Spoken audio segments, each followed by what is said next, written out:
병역법 위반 사건 이 두 가지 유형이 거의 답니다. 자, 이런 병역법 위반죄 같은 경우는요, 벌금형이 없습니다. 굉장히 중하게 처벌받는 범죄이고요. 심지어 실형이 나오기도 하는 범죄입니다. 병역을 감면받아서 사급처분을 받아서 사회복무를 갔다 왔는데 이게 거짓이었다.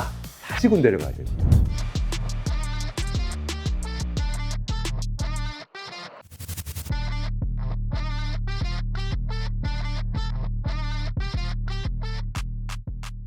안녕하세요.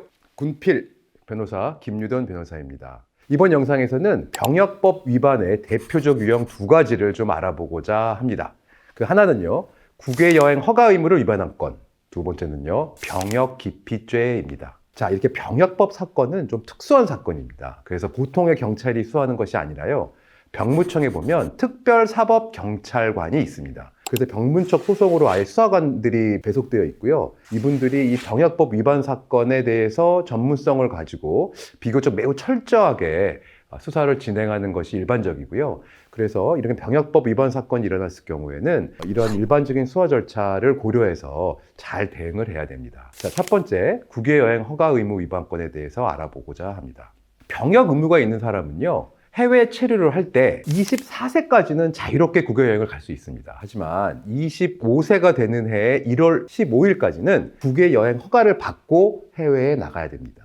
왜냐하면 허가를 받지 않고 간 경우에 그냥 기피할 목적으로 해외에 쭉 거주할 수도 있기 때문에 꼭 허가를 받도록 하는 것입니다. 자, 이런 병역법 위반죄 같은 경우는요, 벌금형이 없습니다. 그래서 굉장히 중하게 처벌받는 범죄이고요. 병역 기피의 의도가 굉장히 좀 심하게 인정이 되면 심지어 실형이 나오기도 하는 범죄입니다. 자, 그런데 병무청은 국외 여행이 아니라 국외 이주 목적으로 국외에 체류하는 경우에는 특별하게 37세까지 허가를 내주는 것이 있습니다. 그래서 병역 의무를 지는 나이가 보통 37세이기 때문에 사실상 이 국외 이주 목적으로 국외여행 허가를 받게 되면 병역 의무를 면제받는 효과가 있는 것이죠. 그래서 국외 이주 목적으로 해외에 체류하게 되는 경우에는 병무청에 나타난 국외 이주 목적 허가 요건을 잘 살펴서 허가를 받아야지 됩니다. 그 대표적인 사유들은 다음과 같습니다. 국외 이주 목적을 인정받기 위해서는요, 영주권을 얻은 사람이거나 부 또는 모가 영주권을 얻은 사람, 또는 부모와 같이 5년 이상 거주하는 사람, 복수 국적자로서 일정 기간 국외에서 거주하는 사람, 이런 병무청에서 규정하고 있는, 규칙에서 정하고 있는 요건이 갖추어지면 이 사람은 한국에서 거주하는 사람이 아니라 국외에서 이주하는 사람이라고 인정을 해줘서요, 병역 의무를 37세까지 연기해 줍니다. 이러한 규정은 한국에 살지도 않고 외국에 살면서 외국에서 모든 생활을 하는데 한국으로 불러들여서 군 복무까지 시키는 게 공평에 좀 반한다는 취지에서 이런 규정이 있는 것입니다. 그런데 이러한 요건을 다 충족하지 못해서 국외 이주 목적의 허가를 못 받았는데도 해외에 체류하게 되는 경우가 생각보다 많습니다. 제가 했던 사건 중에도 그런 사건이 많았는데요. 이건데 고등학교 때 혼자 미국으로 유학을 가서 대학교를 졸업을 하고 취업도 하고 결혼도 했어요. 그러면서 국외 이주 목적의 요건에는 인정되지가 않아서 국외여행 허가를 못 받은 상태에서 체류하게 된 거죠. 이렇게 되면 이 경우에는 병역법 위반 상태가 됩니다. 이런 경우에 병역법 위반 혐의가 되면 병무청이 바로 수사기관에 고발을 하게 되고요. 이분이 외국에 계시기 때문에 기소 중지가 됩니다. 그리고 나중에 이런 기소 중된 상태에서 한국으로 귀국하게 되면 수사기관으로 바로 통보가 되고 수사를 받게 됩니다. 경우에 따라서는 아예 공항에서 체포되는 경우도 있습니다.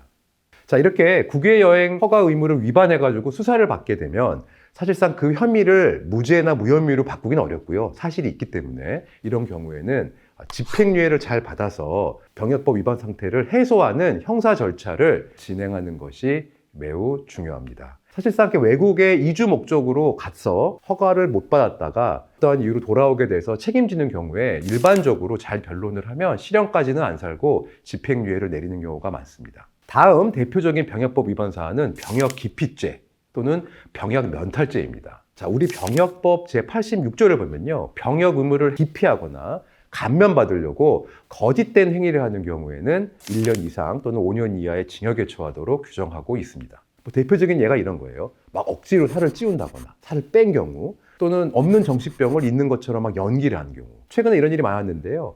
간질 발작이나 실신 증상은 진단이 어렵거든요. 진단이 어렵기 때문에 이러한 일이 있었는지를 보고 판단을 하는데 일부러 이런 거짓되게 실신을 한다거나 발작하는 것처럼 해서 병역을 감면받거나 기피하는 경우에 바로 이 죄가 성립합니다. 자, 이 병역법 제86조를 보면은요, 제일 중요한 게 병역 기피의 목적이 있는지가 중요합니다. 이 목적은 수사기관에서 입증을 해야 되는데요. 이 목적이라는 것은 마음속에 있는 내용이기 때문에 입증하는 거 쉽지는 않아요. 이런 일이 있었어요. 저의 의뢰인은 정말 자연스럽게 살이 빠지는 체질이고 살이 안 찌는 체질이었어요.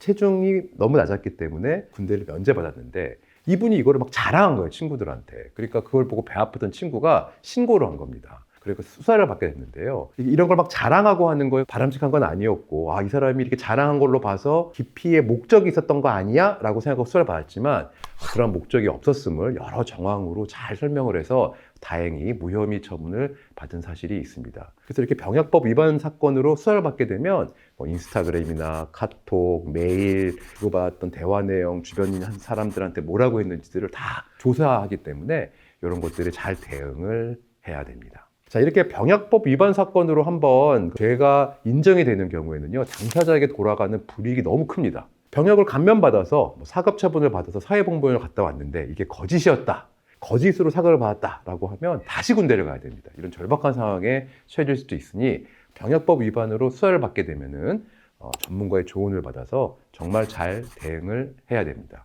혹시 상담이 필요하신 분은 고정 댓글 살펴봐 주시기 바랍니다. 자, 지금까지 군필 변호사 김유던 변호사였습니다. 자, 이 영상이 좀 도움 되셨다면 구독과 좋아요 부탁드리겠습니다.